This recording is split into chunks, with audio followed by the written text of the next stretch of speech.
Hello, doctor. Today's patient is a 5-year-old spayed female Cocker Spaniel. She's presented with acute lethargy, and on physical exam, you find pale, slightly icteric mucous membranes. Have a look at these labs. Take some time to look over all the values and to make your own conclusions about what you think is going on. And make sure to subscribe to this channel if you want to become a wizard at Veterinary Diagnostics, of course. And I hope you had enough time to prepare. Let's get into this patient's labs. Our patient's low packed cell volume, hemoglobin, and red blood cell count immediately show us that she is very anemic. Then we want to decide, is it regenerative or is it non-regenerative?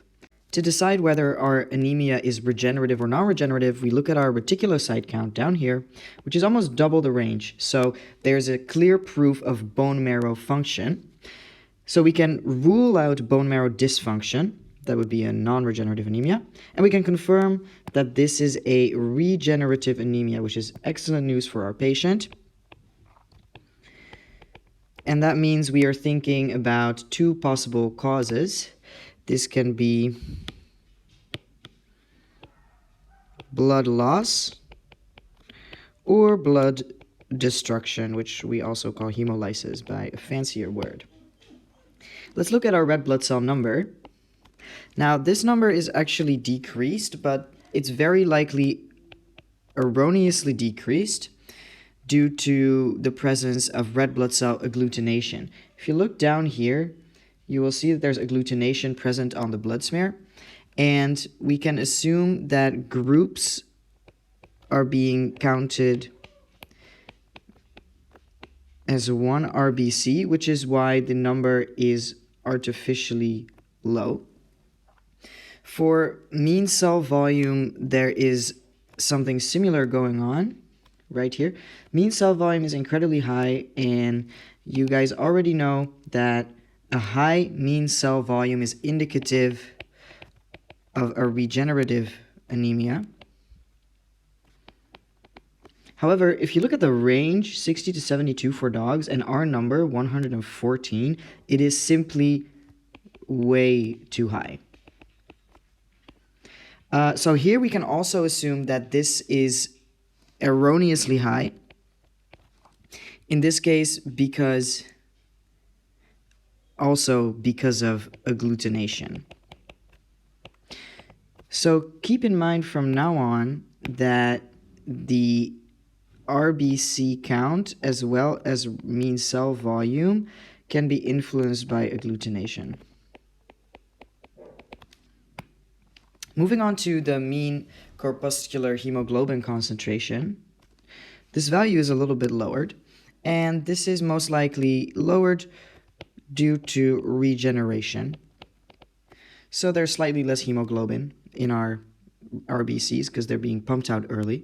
Then our nucleated red blood cell value, all the way down here for some reason, is raised, and this is again indicative of our regenerative anemia because these cells are being pumped out early.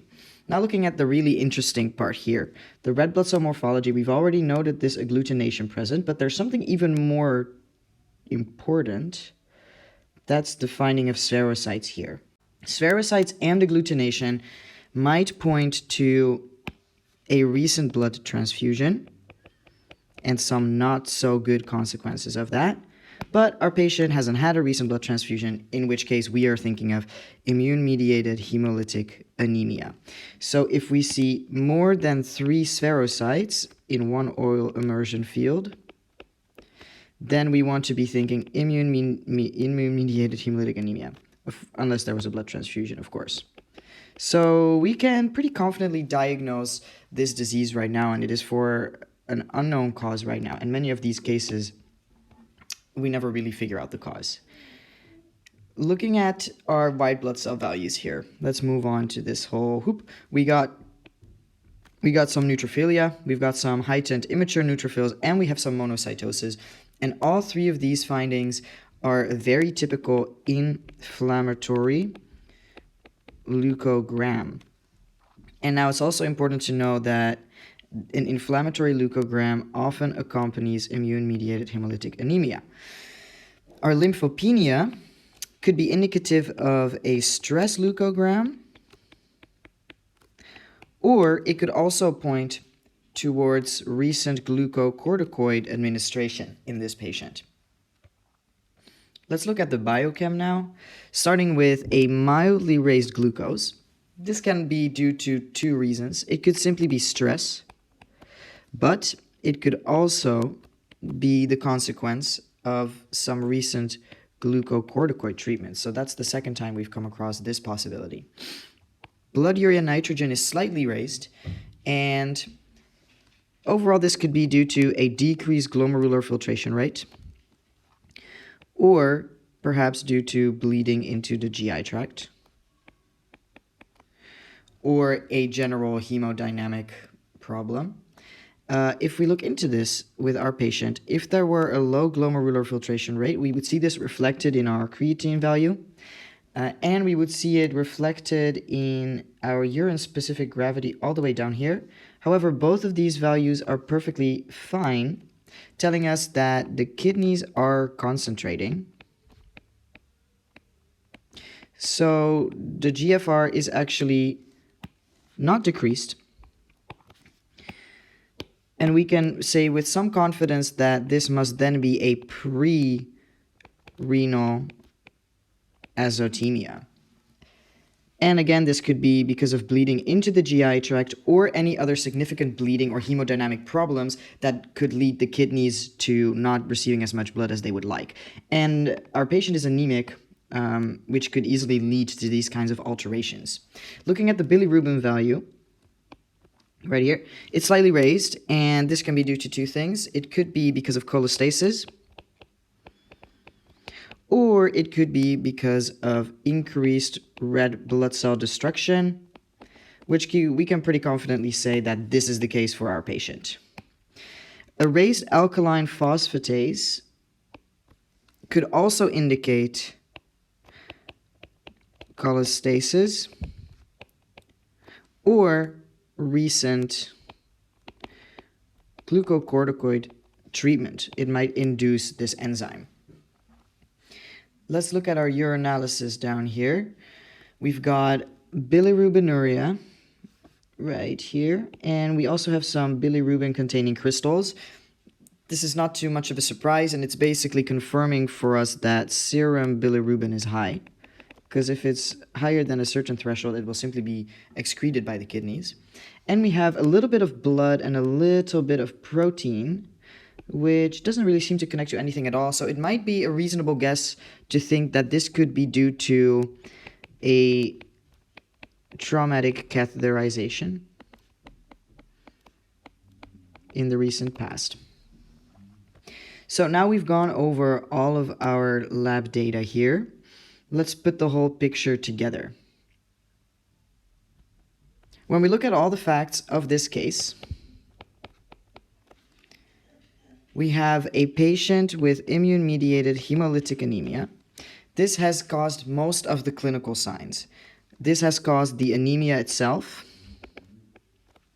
because of the destruction of red blood cells.